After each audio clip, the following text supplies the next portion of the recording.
Assalamualaikum warahmatullahi wabarakatuh. Baiklah, sekarang kita akan membahas siklus produksi.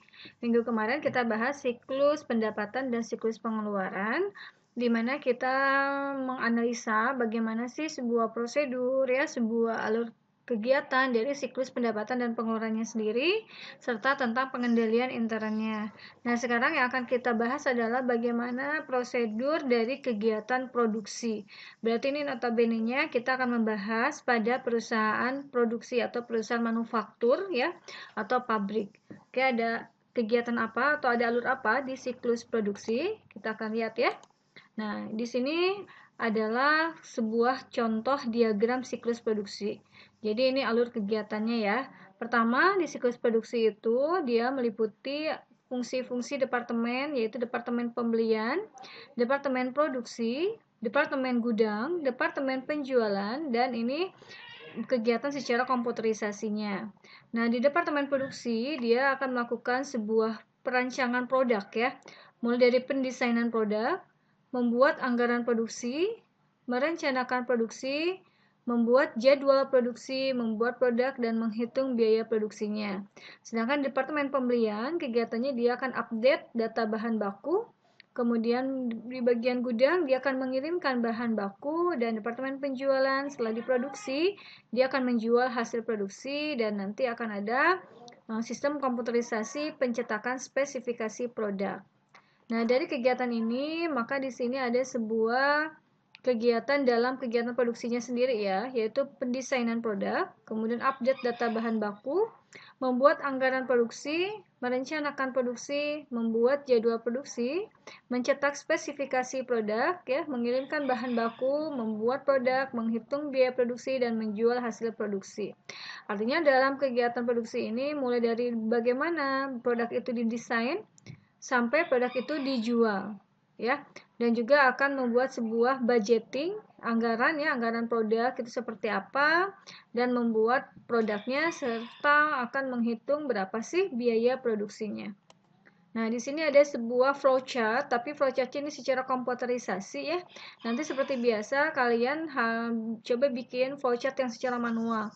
Artinya kalau manual itu tanda simbol-simbolnya menggunakan tanda manual. Contoh misalkan, pertama, ketika adanya siklus produksi dimulai dari departemen pembelian. Berarti nanti ada tanda mulai ya, terminal. Kemudian departemen pembelian akan ngecek update data bahan baku. Nah, ini nanti menggunakan simbolnya seperti trapesium. Nah, jadi seperti itu ya. Kemudian nanti akan masuk ke lingkaran, artinya dia akan masuk nanti ke departemen selanjutnya, masih dalam satu page, makanya bentuknya lingkaran.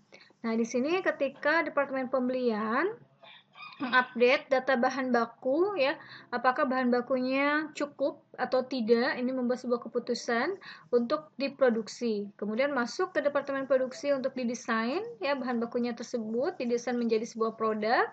Kemudian setelah desain dia akan menentukan berapa sih harga pokoknya, makanya dia akan membuat sebuah anggaran produksi ya, dan akan merencanakan produksinya, membuat jadwal produksi, serta membuat produk, serta akan menghitung biaya produksi. Penghitungan biaya produksinya itu kalau lebih spesifik sih ada di departemen keuangan ya, departemen akuntansi ya, ketika dia melakukan pencatatan dari aktivitas kegiatan atau dari cost flow-nya ya, atau dari apa namanya, kegiatan aktivitas kayak kegiatan pengadaan, pembelian ya, produksi, terus pemakaiannya. Nah, sampai dia menjual hasil produksi. Setelah hasil produksinya dijual, nah kemudian akan ada ke bagian gudang ya. Bagian gudang itu berarti dia akan berhubungan dengan pengiriman bahan baku dari departemen pembelian ya, dan akan mencetak spesifikasi produk itu secara sistem komputerisasi. Kemudian dalam siklus produksi ada sebuah proses tadi. Yang pertama adalah perancangan atau pendesain ya. Perancangan atau desain produk. Tujuan kegiatan ini adalah mendesain sebuah produk yang memenuhi permintaan dalam hal kualitas, ketahanan, dan fungsi dari produk yang akan dihasilkan.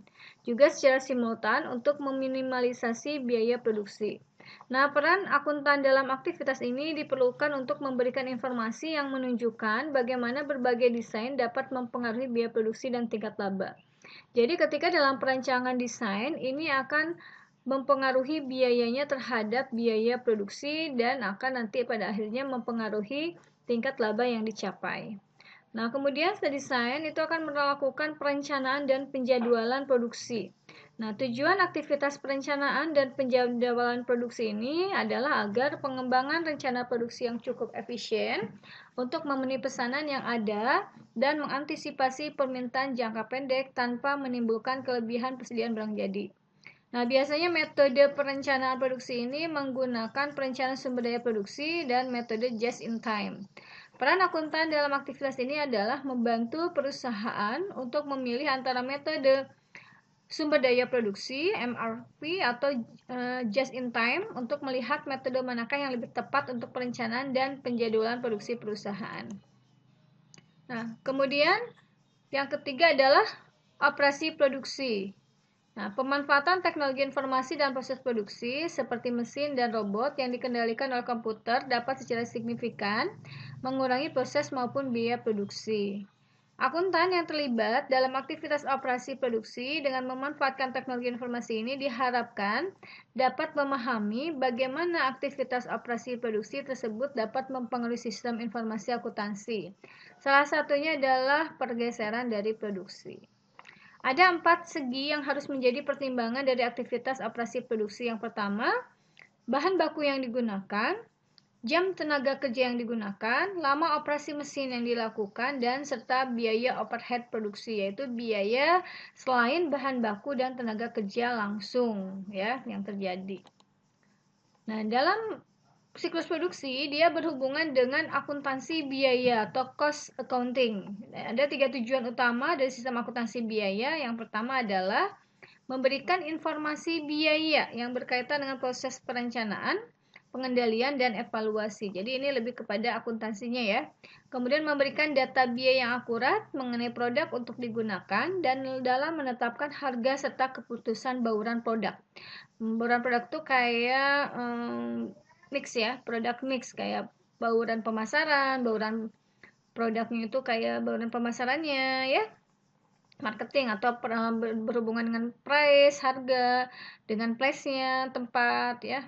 Nah, seperti itu. Kemudian yang ketiga, mengumpulkan dan memproses informasi yang digunakan untuk menghitung persediaan serta harga pokok penjualan yang muncul di laporan keuangan perusahaan.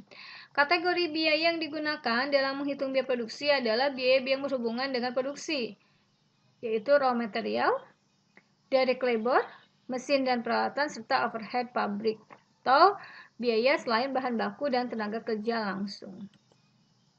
Nah, dokumen-dokumen yang terkait dengan siklus produksi ya, siklus produksi adalah bill of material, operation list. Bill of material itu adalah bukti dari pembelian bahan baku, kemudian daftar dari operation atau daftar dari biaya yang berhubungan dengan proses produksi, master production schedule atau daftar dari sebuah produksi, production order ya, pemesanan dari produksinya sendiri, dan material requisition atau requisition itu seperti perolehan bahan baku seperti apa. Dan ada internal check atau pengendalian dan ancaman-ancaman dalam aktivitas siklus produksi ini ya, siklus produksi. Yang pertama, desain produk yang kurang baik. Nah, pertama kali kan waktu sebelumnya dibahas ada kegiatan produksi yaitu dengan desain. Nah, desain produk yang dapat disempurnakan melalui pengumpulan data yang akurat tentang hubungan antara komponen dengan barang jadi. Analisis atas jaminan dan biaya perbaikan dapat mengidentifikasi penyebab utama kegagalan produk. Ya, jadi kegagalan produk itu salah satunya dapat dipengaruhi dari biaya perbaikan. Kemudian kelebihan atau kekurangan produksi. Dibutuhkan prediksi penjualan yang akurat ya, disertai dengan data persediaan yang memadai untuk merencanakan proses produksi yang baik. Adanya pencurian persediaan dan aktivitas tetap juga menjadi risiko yang bisa terjadi pada risiko ini. Untuk menghindari risiko ini, akses fisik harus dibatasi dan setiap perpindahan produk harus didokumentasikan. Ini berhubungan dengan pengendalian intern, bahwa harus ada otorisasi ya, atau tidak ada satu departemen yang memegang satu kegiatan gitu ya. Nah, kemudian pencatatan dan pemrosesan data aktivitas produksi yang tidak tepat ya, Prosedur pengendalian terbaik yang dapat dilakukan adalah dengan mengotomatisasikan pengumpulan data dengan memanfaatkan teknologi informasi yang sekarang yang sudah banyak digunakan. Nah, seperti itu pembahasan tentang siklus produksi. Apabila ada yang kurang dipahami, silakan untuk ditanyakan. Terima kasih, selamat belajar. Wassalamualaikum warahmatullahi wabarakatuh.